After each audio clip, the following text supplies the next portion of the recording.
Hello, everyone, and welcome back.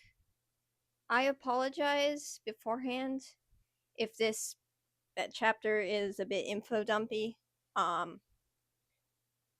did need to explain some things, but it will help understand what's going on for a long time to come. So I think it's worth it, don't you? Alright. I did not set this up beforehand, so bear with me here. Okay, there we go. Chapter 7 Adyen. Once upon a time, the three rulers of Terracor had been in conflict with one another. Wars raged, and people lived in a world in constant upheaval and fear. It was all they knew. During one of these wars, a pair of brothers, twins, were drafted into the army. They began as simple foot soldiers, and through many hardships and heroics, they worked themselves all the way up to generals. They led their army, and they led it well. However, the war was still going badly. The other side had an overwhelming number of men, and soldier after soldier died every day. The brothers knew they had to do something to turn the tide, so in desperation they went and prayed to a god whose name has since been lost to time. And the god answered. He came down to earth, bringing tools by which the brothers could win the war.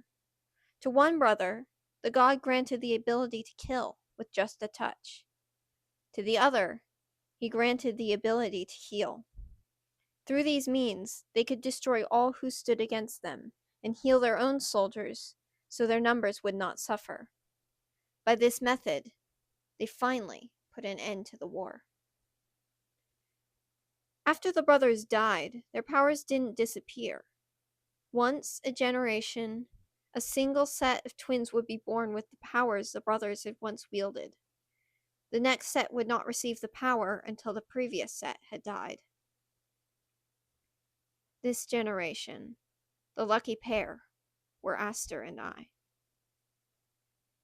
We realized what we had shortly before we lost our parents. It was the reason we lost our parents. Aster doesn't remember, but one day she'd asked our mother for a hug, but when Aster placed her bare hands around her mother's neck, I shivered.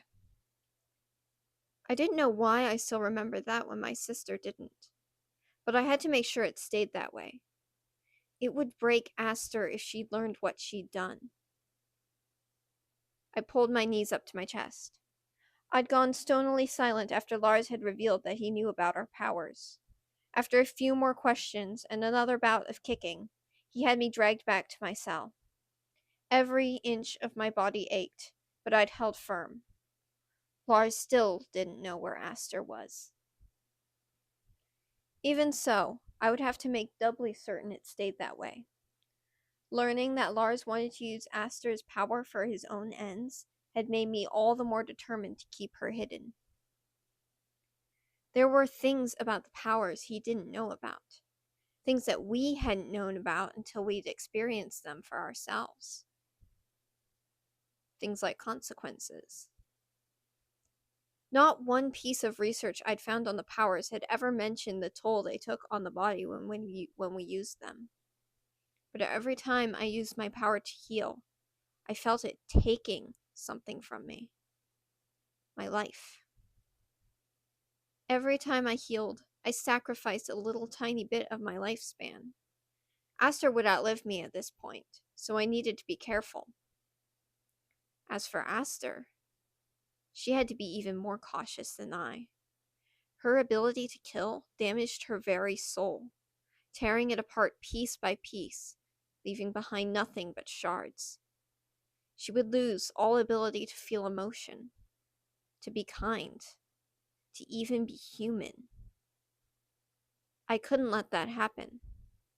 I couldn't let Lars do that to her. Please, Aster, stay safe. I wished our twin ship came with the ability to reach across time and space and speak to one another, so that I could make sure that she knew that she must stay hidden. Aster could be reckless sometimes, and I knew that sooner or later she would make an attempt to rescue me. When that happened, it would only be a matter of time until Lars captured her too and got what he wanted. Hours upon hours passed in this tiny cell. Bread was handed through the cell door, and occasionally water as well, but not much. I listened with all my might, trying to learn all I could, but not much more than the steps of the guards passing through. I tried asking questions when they brought me food, but got met only with a cuff over the head, and the door quickly slammed in my face. I wondered what Lars Alfred was up to. I'd expected him to bring me back for another round of questioning, but it had been a few days. He had to be up to something. I suddenly wondered if he had taken to the streets to track down Aster, and I became worried that he would find our home on his own.